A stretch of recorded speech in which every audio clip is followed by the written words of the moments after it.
Yeah. Right. Well, good evening, everybody. Welcome to yet another talk. We're getting from Maarten Krabbendam behind me in a minute, but I've been asked by others to make an announcement, and it's an announcement will get repeated at the end, but never mind. It's to do with Fellows Night, which is on the 14th of December here, and we'll be having our chats, talks in here, and then going upstairs for nibbles and drinks. So we hope to see you then. And I think at the end of the talk, there might be further instructions about buying tickets or something. So anyway, I'll hand over to Graham and let him introduce Maarten, who is a former colleague of both of us. Thank you, Mike. I'm looking forward to this talk, although sad in a way. Somebody suggested maybe we should be wearing black armbands tonight because of the prospect of the demise of the Moine Supergroup. So those of you who know and love the Moine Supergroup, maybe it's no more for that particular part of the lexicon, stratigraphical lexicon. Our speakers tonight, Maarten Krabbendam, I've known for many years. We worked together from Aberdeen on some of the mapping contracts that Aberdeen University had with BGS. And Maarten has worked on many aspects of Scottish geology, of Highland geology, of Caledonian Scottish geology, but also quaternary geology as well. So he's spread his talents over many aspects of the geological column as it relates to Scotland, certainly, and to the wider world as well. And so it's certainly appropriate, I think, that just recently Maarten has been appointed as Chief Geologist Scotland for BGS and has taken on that mantle. Now that means he'll probably have more paperwork on his desk than he would like, but I think it reflects his wide and broad-based knowledge of many aspects of Scottish geology. The reason he's here tonight is his participation, again based on that knowledge, that widespread knowledge, on Neoproterozoic sedimentation particularly, and his work on the stratigraphy, the stratigraphic succession in the Torridonian and in the Moine, and particularly or more broadly across the northwest Highlands of Scotland, which is where Maarten cut his BGS teeth when he joined in March 2003, I think, after we got past foot and mouth. We all took off to the northwest Highlands and started working on the Moine thrust. And so Maarten's interest or concern in Neoproterozoic geology stems from that time, and it's been something that's been part of his BGS career from the get-go. So I'm very pleased to be able to welcome Maarten tonight. As one of the sort of running theme of Geology of Scotland chapters, Tony Prave will be doing the Dalradian chapter, Dalradian sedimentation chapter, if you like, after Christmas. I think it's the 18th of January. It will be the first lecture to kick off the January to spring part of the program. So Maarten, I'll hand over to you and tell us what's happened to the Moine Supergroup. Right. Okay. Thank you very much. Am I okay in the back? Yeah. So when did the geology, this is chapter 4 in the Geology of Scotland. Rob Strachan is the main author, but he was here already 2 weeks ago. I have to tell, I think 2 years ago, we were approached by Rob and Strachan and Maarten Smith. Would you like to help writing a chapter on this? And the point was that a chapter looked very much like the 2001 version from Nigel Trewin. So I said, yes, sure, Maarten, but the chapter structure is wrong, because you got the same rocks basically in chapter 2 and chapter 3. You cannot have that. So here is a better chapter structure, and then I'm very happy to continue. Why? Because in the old chapter structure, we would have the Torridonian in chapter 2, and the Moine would be in chapter 3. But if they are the same rocks, that wouldn't make sense. So this is chapter 4, late Mesoproterozoic to middle Neoproterozoic sedimentation and orogeny. That's yeah. So it's not just me, not just Rob Strachan. Other people been involved over the years. Catherine Goodenough, a lot of mapping, very much often focused on the Lewisian, but still we're mapping everywhere. Graham, of course, a lot of mapping. Basically how it worked in the first sort of 10 years we were there, that I will project lead in the Northwest Highlands, which means you got to do all the shit, you know, health and safety, landowners, that sort of stuff. And Graham would just turn up and map. And in the Grampian Highlands was the opposite. So Graham had to organize all the crap in the Central Highlands, and then I would turn up and map. That's how we work together. Tony Prave at the bottom there. Rob Strachan and Helen Bonser, now Helen Fallas at BGS, who did some of the very crucial sedimentology. I thought I'll start with this. This is a map compiled by Merchant at around 1863. And here in the Northern Highlands, we see B1. See that? And if we look in the key, B1 is Silurian. Now that of course made utter sense if we got some Cambrian here on the west coast, and we've got some old red sandstone, which was known to be Devonian there on the east coast. The Ordovician didn't exist yet, so of course everything in between is Silurian. And hey ho, my Silurian kingdom is bigger than yours. And in fact, on this map, if you put the whole thing, the entire Grampian Highlands is also marked as Silurian. Now, we now know that is not the case. The point is, it's okay to change things. That's the message here. So basically at the end of 20th century, this was broadly the consensus in the Northern Highlands. We have the foreland, Caledonian foreland, with the Louisianized in pink, overlain by a set of red sandstone packages, which were divided up into 3 groups: the Stir group here in red, the Sleet, and the Torridon group, and it was bunched together as a Torridonian. And Sandy Stewart did an enormous amount of rock, and to his credit, he said this should not be a supergroup. Then we got the Moine thrust here in sort of Moine thrust zone in red and green, and across the Moine thrust overlying and to the east, we would have the Moine, which were all metamorphosed metasedimentary rocks, and they were deposited in a separate fault rifted basin and was thought to be shallow marine.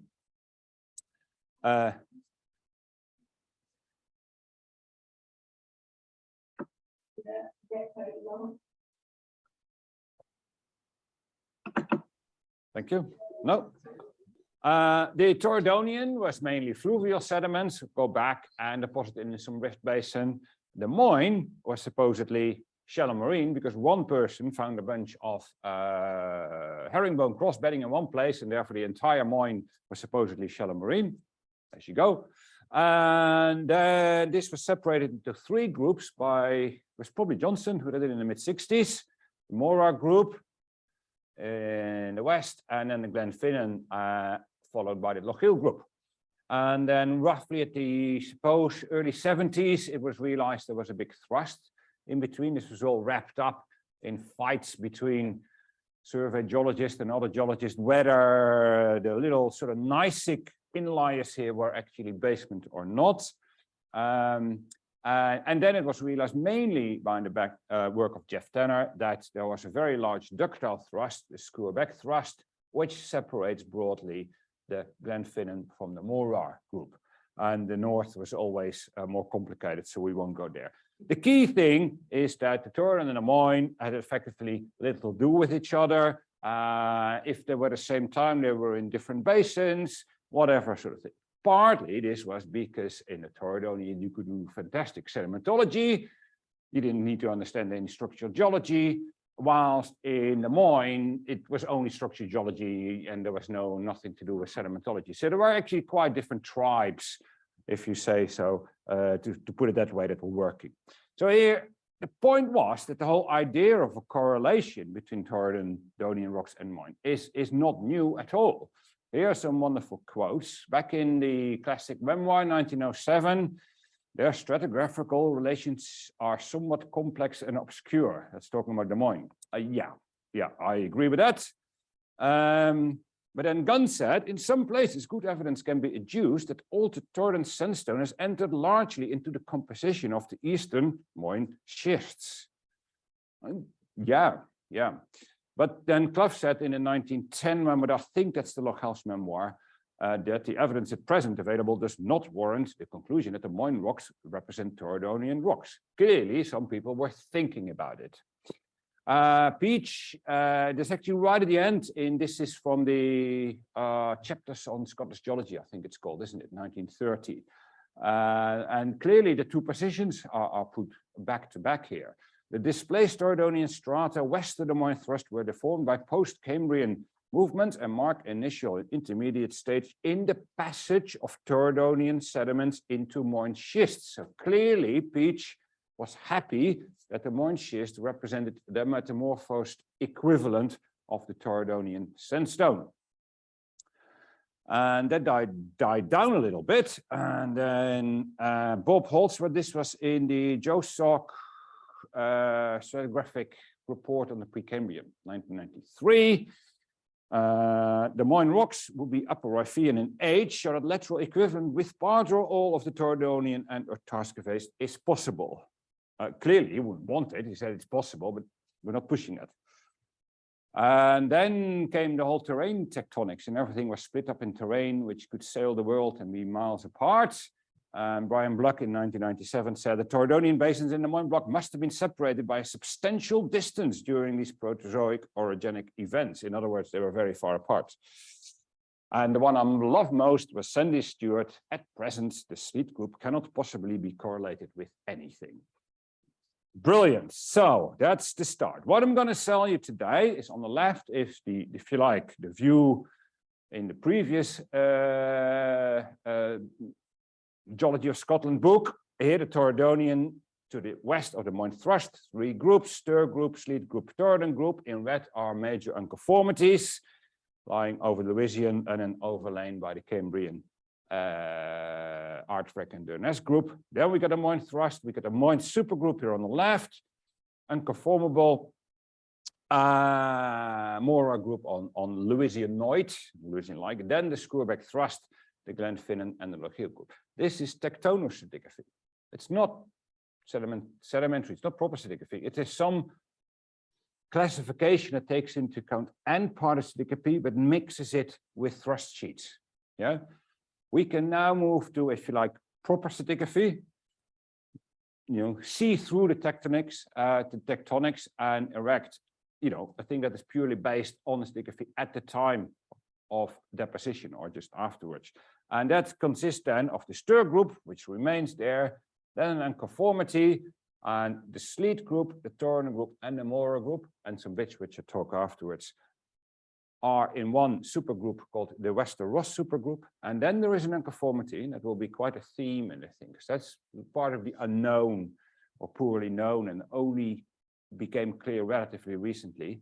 An unconformity that separates the Mora group from the Glenfinnan group and the Loch Hill group, and they are together with the Badenoch group. This is sketchy. The Loch Ness Supergroup. Why the names? I may come back to the names because it's a funny story. We have to remember that all these groups, they well predate the Caledonian or any Knoydartian. So you got to sort of take everything apart and try to ignore all the sort of thrusting that might have gone. And remember that you got a bit more space because everything in Scotland has been telescoped, by a couple of 100 kilometers.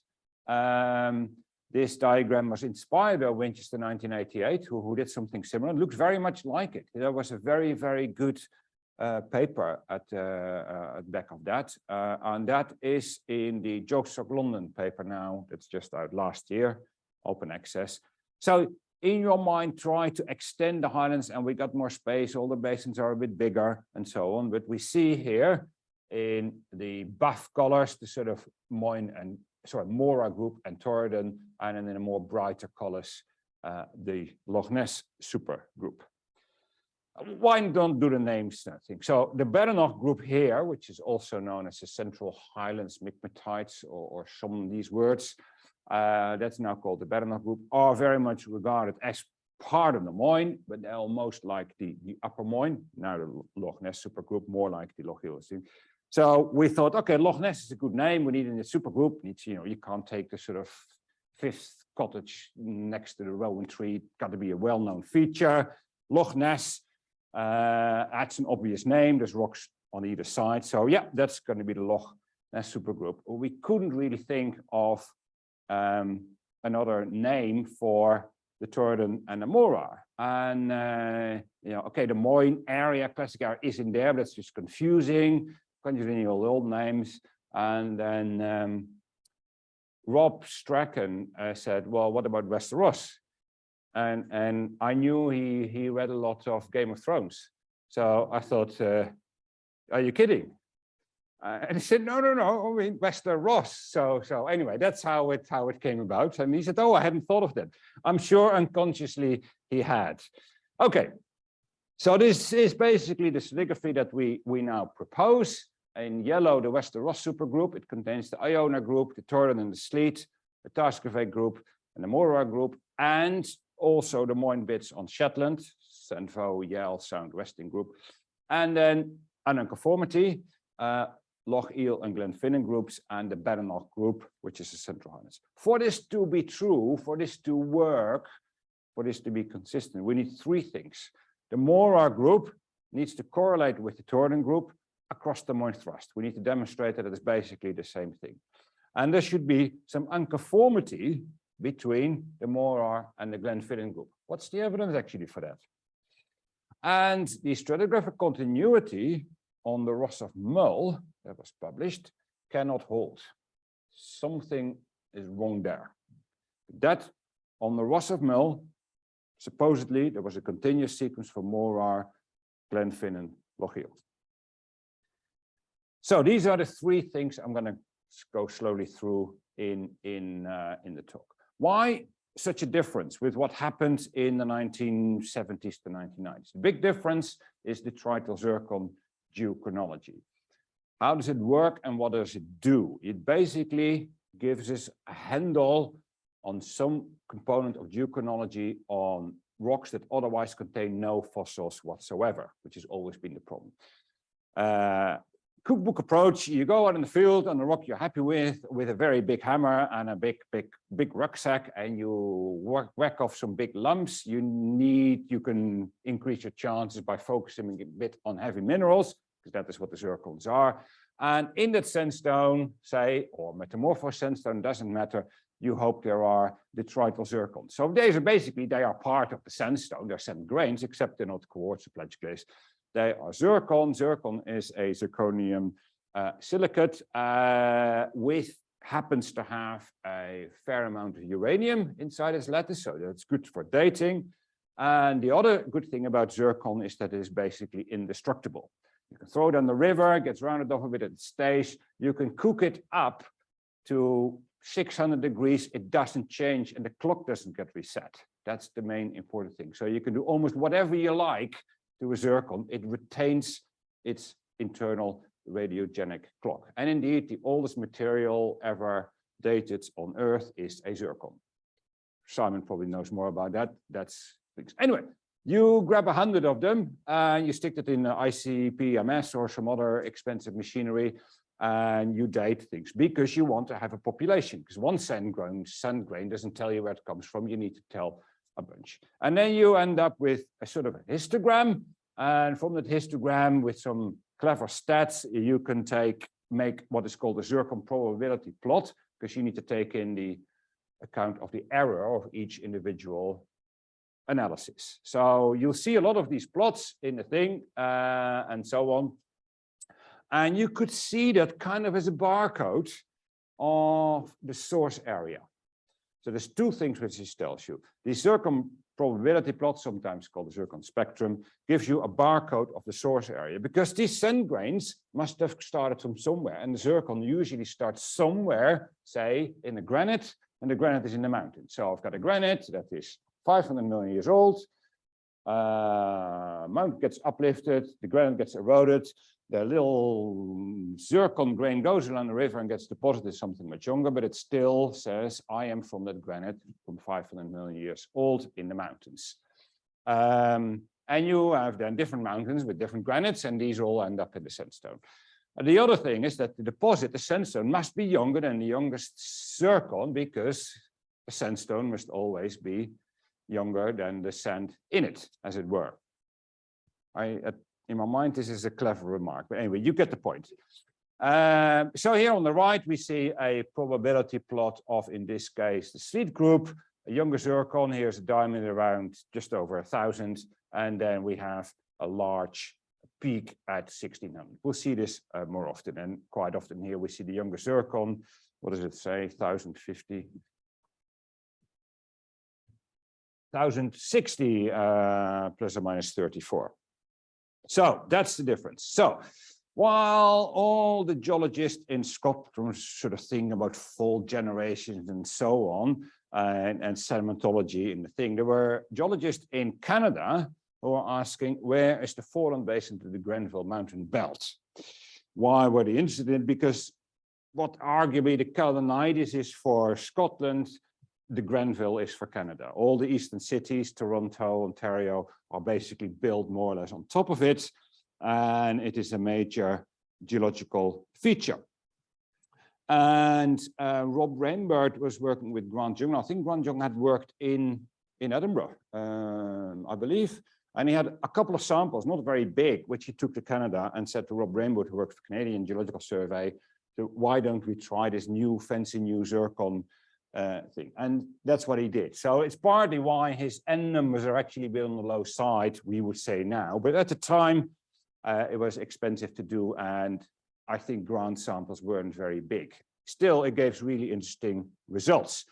So at the bottom we see the probability plot of the Stir group, and at the top from the Torridonian group, which overlies it, the Applecross formation. And what we see is that the Stir group has mainly Archean zircons, and the youngest is about 1,800. Complete different spectrum from the Torridonian. Yeah, because in the Torridonian we see minor peaks in the Archean and huge peaks around 1,650 and 1,700, and youngest that are very different. So utterly different source areas. We got two completely different barcodes.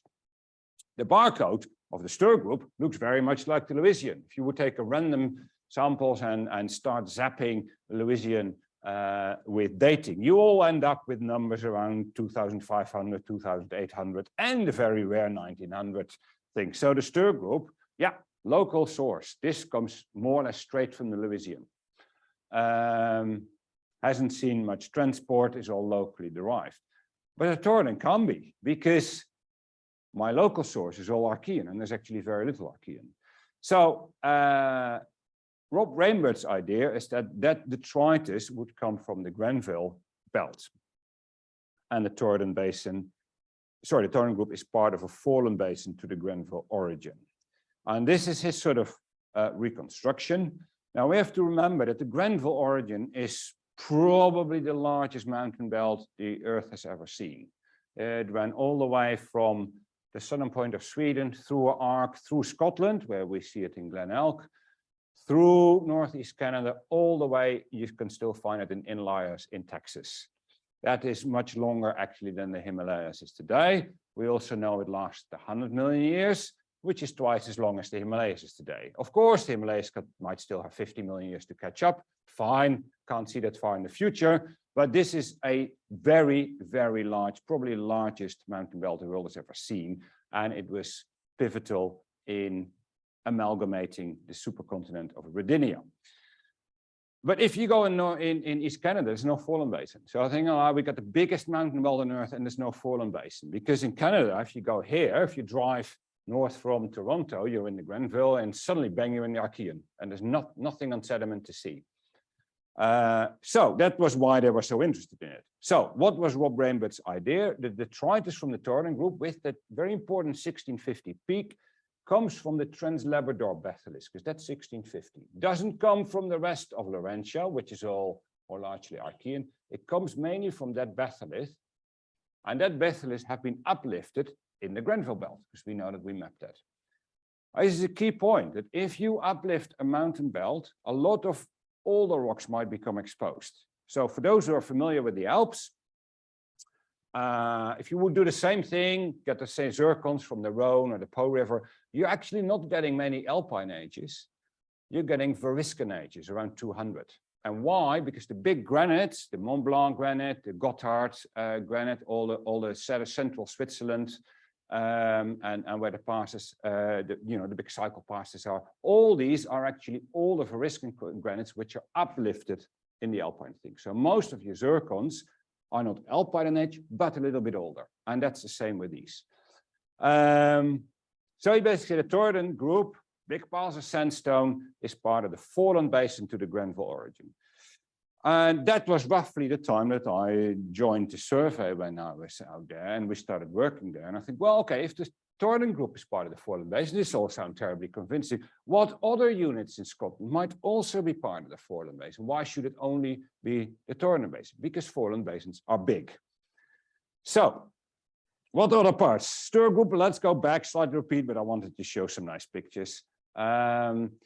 We see wonderful outcrops for those who've been here, fluvial, floodplain, mudstone sequences, incredible well-preserved symmetric ripples, desiccation, cracks. And part of the reason, which I sort of realized before I went there with proper sedimentology, part of the reason why Proterozoic sedimentary rocks are so well preserved is there's no bioturbation. And then sort of clicked on it. So actually, it's if you got the well-preserved Proterozoic sequence, you see fantastic sedimentary structures, which is partly why the Stir group still is being visited and still sees a lot of research by all sorts of sedimentologists. So just recently, Lorraine Lebeau and Ali Yelpi went back to the Miljark formation, said, no, it's not fluviatile, it's Aeolian, and so on. And of course, we've got quite a dramatic reinterpretation of the Stekvada member, which used to be interpreted as a volcanoclastic deposit of lahar, but is now interpreted as an impact blanket. That one is outcropping there. And then the really serious discussion on life, what was early life like. Here what we see are laminated limestones that grow literally directly onto Lewisian boulders on the baseline conformity. It is really quite remarkable. Two possibilities: either it's some stromatolitic growth or it's some chemical deposit. Now it looked like the balance is going towards a chemical thing, which is a shame, because otherwise this would be clear evidence of the earliest life in Europe, I think. But anyway, as I said, the zircon, this is also from Lebeau's work, it's all Archean.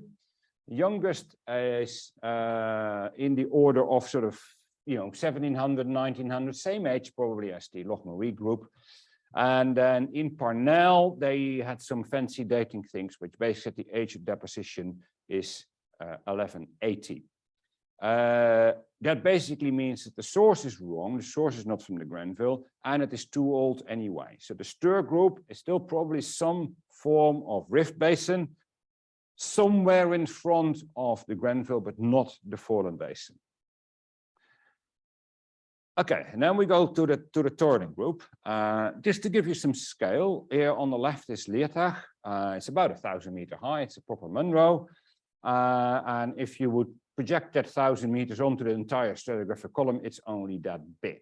So the Applecross and the Old Bay together are some 5 kilometer thick pile. That is thick.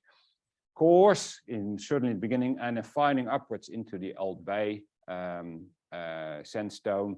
Trough cross bedding, we see channels, very thick beds. This here is a nice fluvial channel in the Applecross formation, somewhere north of Old Shore Moor.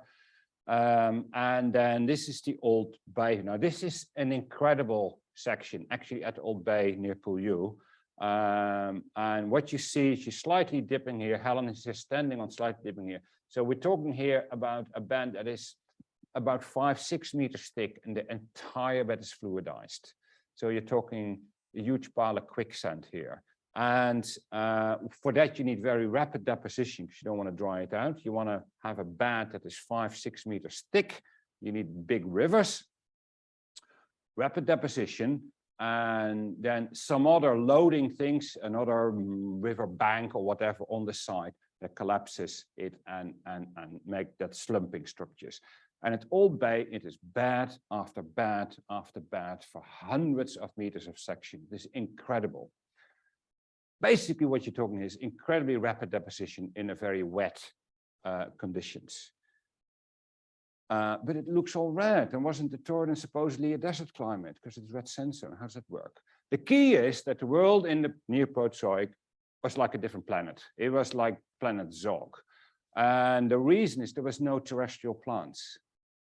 And what you then have is the very weird thing is that you, who's been to a desert? Proper desert, yeah, and you saw, and when it rains in the desert, never camp in the wadis because you get flash flood. Because every time it does rain in the desert, you get a flash flood. Now imagine something that looks like the Sinai or the Sahara, and it is just as wet as Scotland. Now that's potentially what you're talking about here, that every month you got an enormous downpour and you got an enormous flash flood. Yeah, and nothing gets hot. So your sedimentation rate, your erosion rate is absolutely massive. Very difficult to get your head around. You don't apparently get much meandering rivers because it just banks don't hold. There's no roots to hold anything down. So we get very fast erosion rates, basically. And then we found this. This is near Ben Hee. What we see is very thick beds here, 4 or 5 meters, massive cross beds, lots of slumping.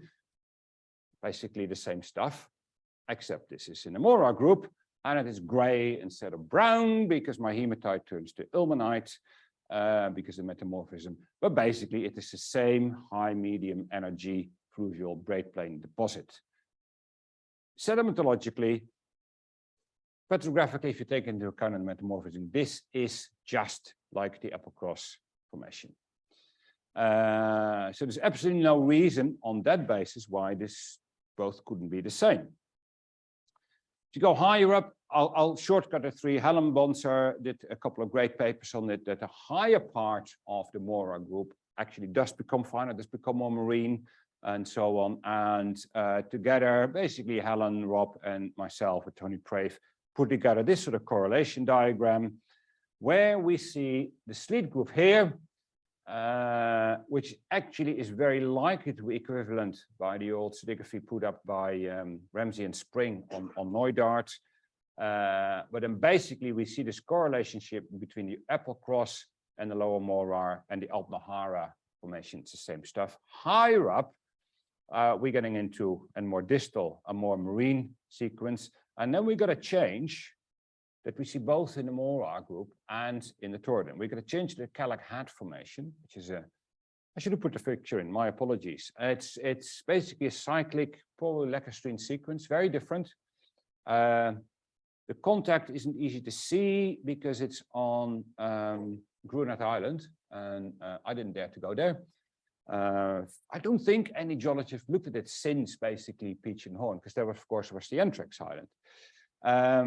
Anyway, this contact here we have seen, and you basically get a change from sandy deposits into mudstones, probably marine, some form of flooding surface, and it coincides with broadly the same thickness, so some flooding surface, and then a repeat of a much more sandy high energy thing. So we see basically a very sandy high energy rapid deposition of propagation into 2 big cycles. Fine, sedimentology is the same, could be completely different source area, completely different area. Let's look at the zircons. So here at the bottom is the Torridon group, Old Bay and Applecross. In black are Rainbird's data, and then we sort of did a bit more just to up the statistics, basically confirming what Rainbird had done, with a bit more statistically representative. And then here are some other zircon things from the Mora group by Friend, Kirkland, Pete K. Woods, and Chris Kirkland. And we see the same theme. Very little material older than 2000, even though the Moine is the Louisiana is next door. We see peaks in blue and in red here. So 7050, 1650, all the time. The main peak is either that one or that one, sometimes combined. Then a little bit of sort of small peaks in this area, and all the youngest zircons, the Yorkers things, are within error. So the Mora is the same as the Torridonian group as far as we're concerned. It's consistent with everything. What about the sleet? There's supposedly a unconformity between the two. So maybe the sleet is something completely different. Actually, unconformity is a very low angle unconformity, so not actually that impressive. And we did detrital zircon on that as well. And we see the same feature. Again, very little pre-2000 material, main peaks either 1750 or 1650, and youngest zircon again around 1000. So the sleet can also be part of that sequence. Now, John Mendham would have loved this, or possibly not. He liked these things. Anyway, so this is the entire Western Ross Supergroup. Together for Scotland, we put in the stratigraphic. Although I have to say there is no, at present, no detrital zircon available for the stratigraphic, but it's the most likely candidate. Iona group is part of it, which has an unconformity on the Louisiana, and the Iona group here shows a good 1750 peak. That's data from McAteer. And then the diaback formation here is very likely to be equivalent to the sleet group. Now that's actually a very old idea, which goes back to Peach and Horn, that the diaback formation is simply a thinned equivalent of the sleet group. And I think that needs seriously looking at again. Got the sleet, and then we switch into the Mora here. Very thick package, the main package of sandstone, either low Mora formation or the Applecross, overlain by this Veegpelite, Larvine, Mora pelite. And that theme then carries on all the way to Knoydart and Kintail and Russia. And there you can basically take that flooding surface at first incoming of the major pelite as some sort of thing. So all this sort of fits now together in the Western Ross Supergroup.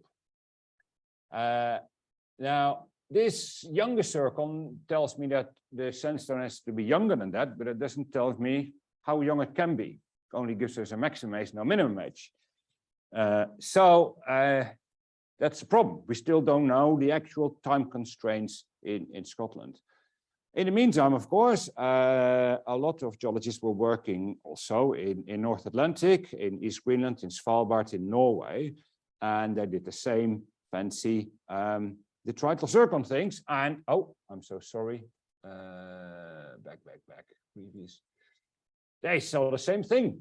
Here, major peak 1650, very little before 2000, younger zircons all around 1000. Except that in all these places, these sequences are cut by granites or they're migmatized, and they give ages between sort of 960, so 980, 950 ages. That means I've got my youngest zircon, say 1000, so my sensor got to be younger than that, but it's cut by a granite at 950, so the sensor must be older. Then suddenly we got a very quite a narrow age range for our sandstone. It's got to be deposited between 1000 and 950. Good. Now you think, how can you be certain they're the same? You know, Northeast Greenland is miles away. It can be completely different. True. The thing is that Rob Rainbird had already established that these basins here in Arctic Canada, the Shaler, Amundsen, and Mackenzie groups, had detritus from the Grenville. So the idea that you can transport Grenvillian material for 1,000, 1,500 kilometers is not, you know, it's not impossible at all. We would then have Scotland sitting here as the Grenville origin here all the way to Texas, and the Krummadal and the Svalbard Norwegian units would simply be a more distal version of that same system. How would that work? Scales, well, I just put for the heck of it this thing. This is satellite image that I sort of flipped and put upside down. of the Himalayas here. Here's the Himalayas, and here we've got a onshore fluvial basin. We see the Ganges and the Brahmaputra basin, the Ganges Basin, that's 5 kilometers thick. Oh, we have heard that number before. And then the Ganges Delta, and then the Bengal Fan. And the Bengal Fan actually goes beyond Sri Lanka. That is a distance in total from the mountain front of 1,500 kilometers. I put them now at the same scale. So the idea that from the Grenville in Canada, you can transport material all the way to Svalbard is actually perfectly fine in a foreland setting. Yeah? It happens before. Or it's happening now, I should say. So how would that all then fit together? That we start in the sleet. So here again, it's the same thing. We got a Grenville origin. And don't get too much hung up about the blue and the red colors. That's another story. But here we would have the Scotland basins, the East Greenland Basin, and the Svalbard Basin. Now, in the lower sleet, it's only actually quite lower. So it would be a very narrow basin close to the mountain belt. Same still with the upper part. But then by the time we come to Torridon, it just goes over everything. And it spreads out over the entirety of Greenland all the way to Svalbard when the Torridon and the Upper Morar Basin is in there. And why? This might be hard things. All the time later, it's really, we never see the Archean zircons again. So in other words, all that Archean foreland in Greenland and Canada must have been covered. It was not available for erosion. Coming back to that point. What else can East Greenland teach us?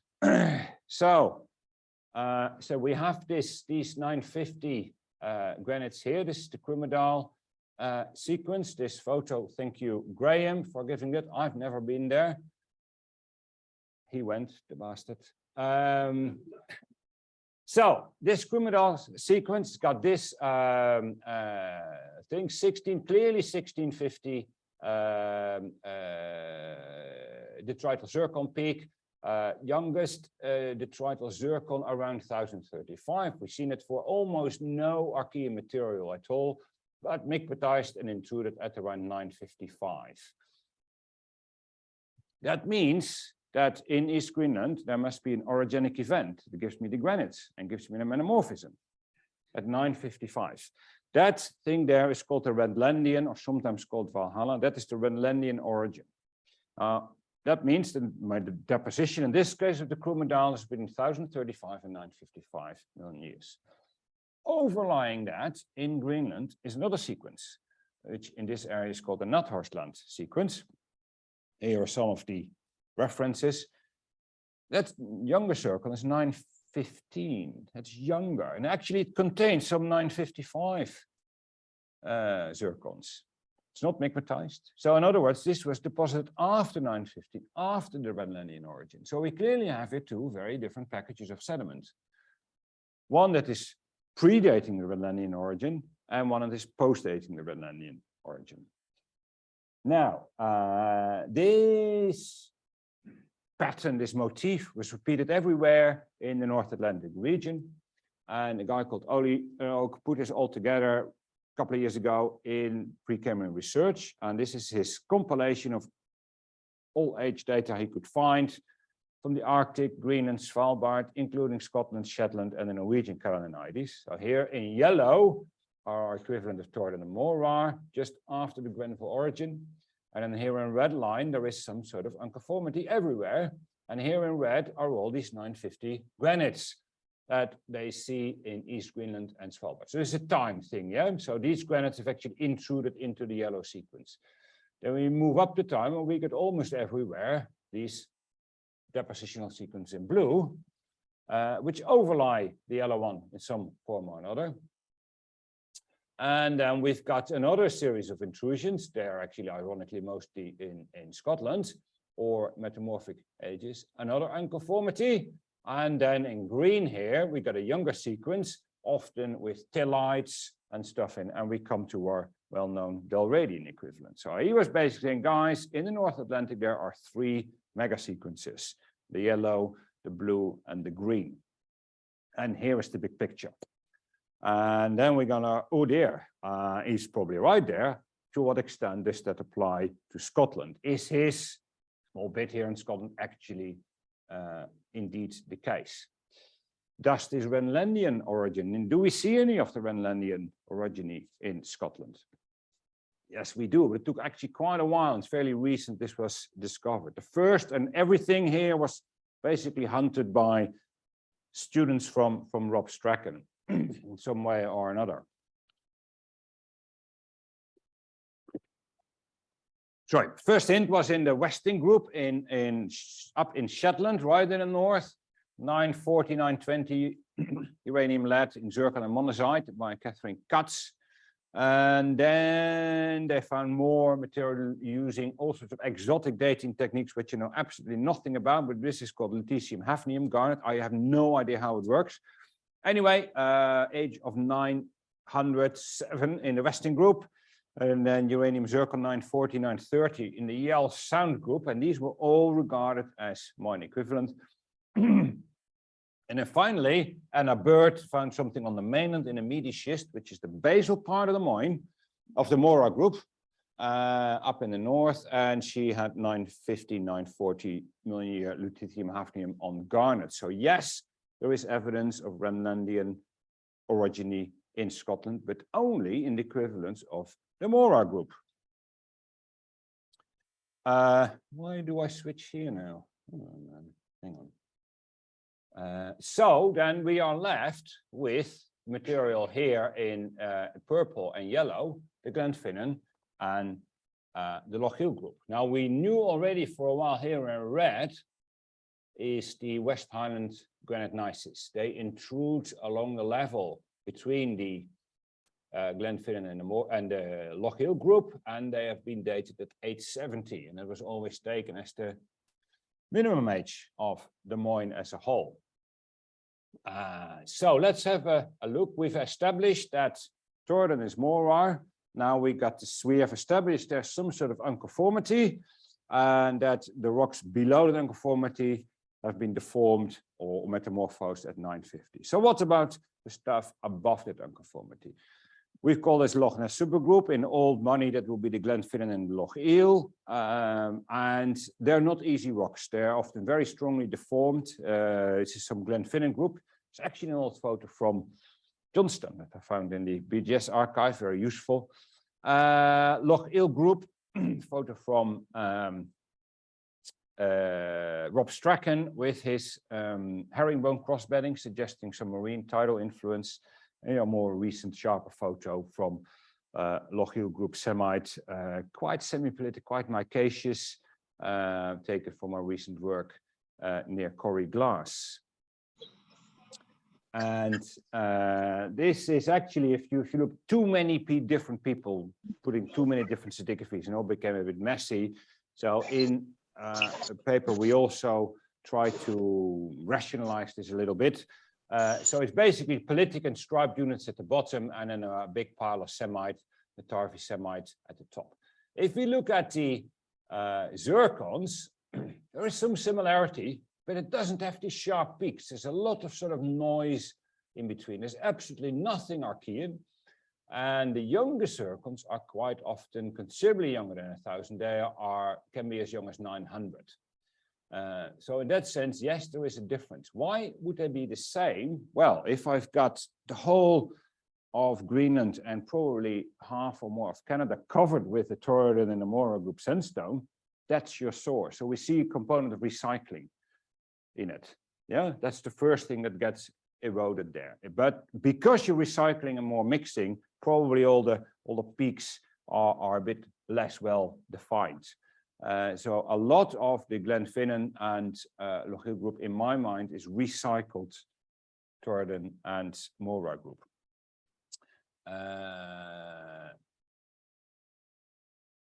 Now, it's fine that we got this unconformity here, but what about the Ross of Mull? And this is the fly in the ointment. So can we actually invoke an unconformity between the Mora and the Glenfinnan group if there is a paper by none other than Bob Holdsworth, who wrote in 1987 that there is stratigraphic continuity on the Ross of Mull between the Mora and the Glenfinnan group. That was always a bit of the fly in the ointment in this story. So on the mainland, here on the diagram on the right, we always have the screw back thrust.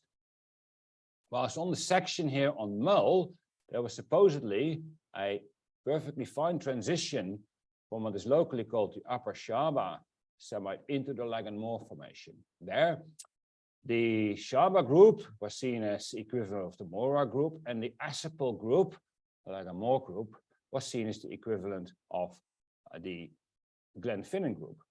So therefore, there had to be a transitional stratigraphic continuity from the Mora group and the Glenfinnan group. And the outcrop is pretty good there. And here are all the junction symbols and so on. And if you go, that makes sense. But I thought, well, worth checking, because Bob Holsworth at the time must have been a young lad. So I went there. In fact, it was on my own time almost. So we have here the Shaba Semite formation. Yes, we see wonderful, good cross bedding, younging to the left, perfectly fine. You follow that into the Lag and Moor formation, and simply the beds get a bit thinner. We're getting a bit more semi-pelite in. And yes, I agree, Bob, there is a perfectly fine stratigraphic transition between the Upper Shaba formation and the Lag and Moor formation. But why does the Lag and Moor formation have to be Asapel group?